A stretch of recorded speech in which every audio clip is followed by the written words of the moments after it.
সাভারের বিভিন্ন এলাকায় ড্রেন, নালা ও জমে থাকা পানিতে জন্ম নিচ্ছে অসংখ্য মশা।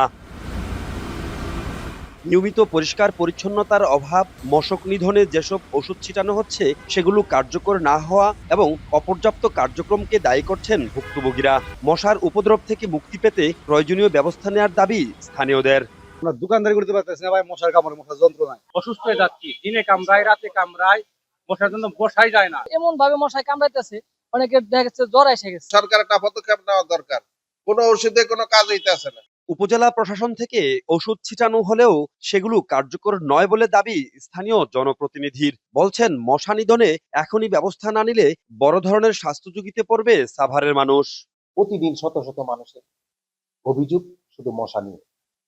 পৌরসভা যদিও মশা নিধনের কর্মসূচি আছে, তাদের মশা ওষুধ দিচ্ছে, কিন্তু এটা পর্যাপ্ত না। মশা ভেরিয়েন্ট চেঞ্জ হয়েছে, সেই চেঞ্জ অনুযায়ী গবেষণা করে কিভাবে মশা নিধন হয় সেইভাবে ঔষধ আমাদের এই সাভারে ছিটানো উচিত। এদিকে স্বাস্থ্য বিশেষজ্ঞরা বলছেন, মশা নিয়ন্ত্রণে সমন্বিত উদ্যোগ জরুরি, না হলে পরিস্থিতি আরো ভয়াবহ হতে পারে। যখন একটা মশা একদম অসুস্থ রোগীকে কামড়াবে, তখন ওই রোগীর দেহ থেকে জীবাণুটা মশার দেহে প্রবেশ করে এবং এই মশাটা যখন আবার কোনো সুস্থ ব্যক্তিকে কামড় দিবে, তখন ওই জীবাণুটা ওই মানুষের দেহে প্রবেশ করে এবং সে রোগে আক্রান্ত হয়ে পড়ে। মশক নিধনে উপজেলা প্রশাসনের পক্ষ থেকে সংশ্লিষ্টদের নির্দেশনা দেওয়া হয়েছে বলেও জানান উপজেলা নির্বাহী কর্মকর্তা।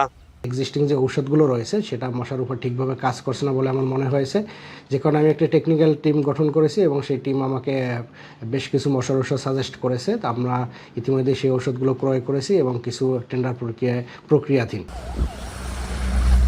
মশার বংশ বিস্তারের প্রধান উৎস হিসেবে পরিচিত এসব ডোবানালা এবং অপরিচ্ছন্ন ড্রেন, পাশাপাশি উপজেলায় নির্দিষ্ট ডাম্পিং স্টেশন না থাকার কারণে যত্রতত্র ময়লা ফেলার কারণে মশা অবাধে বংশ বিস্তার করছে।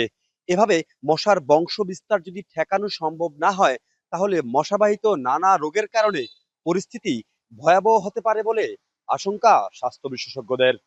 হুমায়ুন কবির, এখন, সাভার।